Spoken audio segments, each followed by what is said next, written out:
নমস্কার বন্ধুরা, আমার চ্যানেলে তোমাদের সবাইকে স্বাগত। আশা করি তোমরা সবাই খুব ভালো আছো।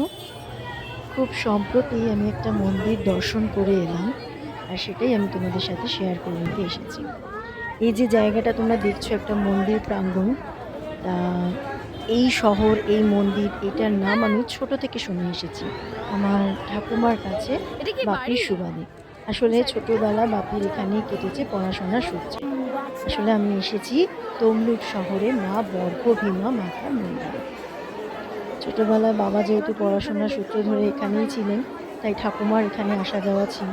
আর এই গল্পই আমি ছোটবেলায় ঠাকুমার কাছ থেকে শুনেছি, এবং এতদিনে আমার এখানে আসার সুযোগ হলো। তমলুক বলতে শুধু বাপি শহর এরম একটা বুঝতাম। বাপির ছোটবেলাটা যখন কেটেছে এখানে, এবং বাপি গল্প শোনাতো, তাই তমলুক মানে আমার বাপির শহর, আমি এটাই একটা ভাবতাম। এতদিনে আমার সেই সৌভাগ্য হলো, বাপি থাকাকালীন নানান কর্মব্যস্ততায় কোনোদিনই নিয়ে আসতে পারেননি। তা আজ আমি, মানে বাপি চলে গেছে ঠিক কথা, কিন্তু হয় না, কোনো না কোনো একটা লিঙ্ক থেকে যায়। হ্যাঁ, সে চলে যাবার আগে জেনে গেছে তার ভাইজির, তার সেই প্রাণের শহর তমলুকের কাছাকাছি বিয়ে হতে চলেছে। আমার বোনের এখানে বিয়ে হয়েছে, যার সূত্র ধরে আমার বোনপোর অন্নপ্রাশন উপলক্ষে আমরা অল্প সময়ের জন্য একটুখানি এই মন্দিরটা ঘুরতে এসেছি। তবে যেদিন আমি গিয়েছি সেদিন প্রচুর এখানে বিয়ে হচ্ছিল। অগ্রহায়ণ মাসের শেষের দিকে গেছিলাম একবার, শেষ লগন ছিল, প্রচুর বিয়ে হচ্ছিল। আমার এক ভগ্নিপতির সাথে সেখানে দেখা হয়ে যায়, সে তার বন্ধুর বিয়েতে ওখানে গিয়েছিল। ঠাকুমার কাছে শুনেছিলাম এটা একটা সতীপীঠ। তা এতদিনে আমার দর্শন হলো, খুব ভালো লাগলো। মায়ের মূর্তি ওদিকে ভিড় আছে বলে আমরা মন্দিরটা ঘুরে দেখছিলাম। এই তমলুক শহরের হ্যামিল্টন স্কুলেতেই পড়তেন বাবা। শুধু বাবার কথাই মনে পড়ছে, ঠাকুমার কথাও মনে পড়ছে, গল্প করতো ছোটোবেলায়।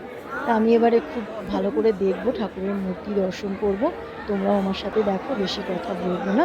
তোমরাও পারলে সময় সুযোগ করে এখানে মা ঘুরে যেও। বাই ভালো। আমি পরে ভয়েস ওভার করেছি, কিন্তু অরিজিনাল সাউন্ডটাও আমি রেখে দিয়েছি সেই মুহূর্তগুলো একটু অনুভব করার জন্য।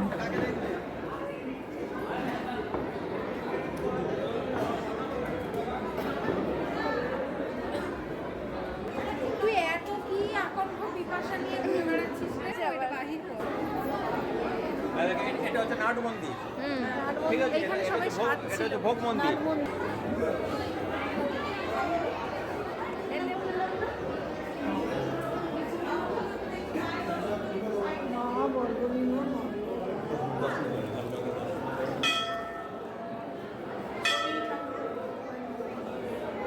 ওহ, সত্যি শিহরণ দিয়ে গিয়েছিল সেই মুহূর্তে। মন্ত্রমুগ্ধের মতন তাকিয়েছিলাম, শুধুই বাপির কথা মনে পড়ছিল। খুব সুন্দর দর্শন করলাম, মায়ের মুখ ভোলার না।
মায়ের পুকুরটাও একটুখানি দর্শন করে এলাম।